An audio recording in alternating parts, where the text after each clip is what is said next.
bien, l'habitant des cieux, le malin. Le bien et le mal ont décidé de se rencontrer. L'issue de ce rendez-vous sera fatale, car à la fin un seul peut gagner. La rencontre sera nommée à la fin. Les forfaits d'un terrain maudit surgit, un être abominable qui ne vit que la nuit.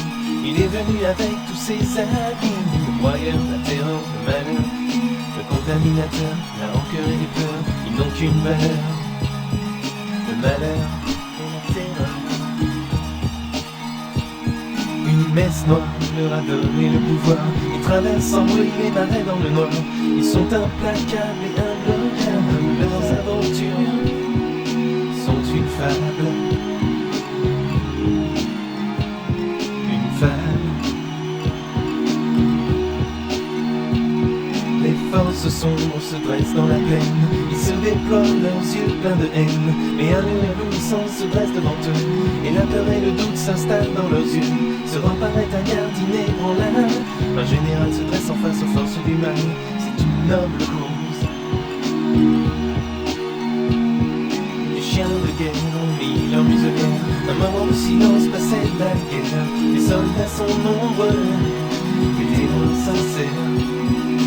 On descend leur étendard, prêt à repousser les forces noires. Pour éviter la soumission, ils formeront un cercle de protection. Le bien et le mal ont décidé de se rencontrer. L'issue de ce rendez-vous sera fatale, car à la fin un seul peut gagner. Il ne peut en rester qu'un, l'habitant des cieux, le malin. Le bien et le mal ont décidé de se rencontrer. L'issue de ce rendez-vous sera fatale, car à la fin un seul peut gagner. La rencontre sera nommée à la fin. Le bien et le mal ont décidé de se rencontrer.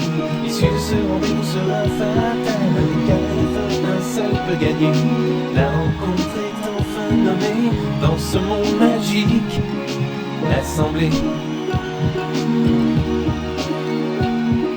Le bien et le mal ont décidé de se rencontrer. Dans ce monde magique, l'assemblée.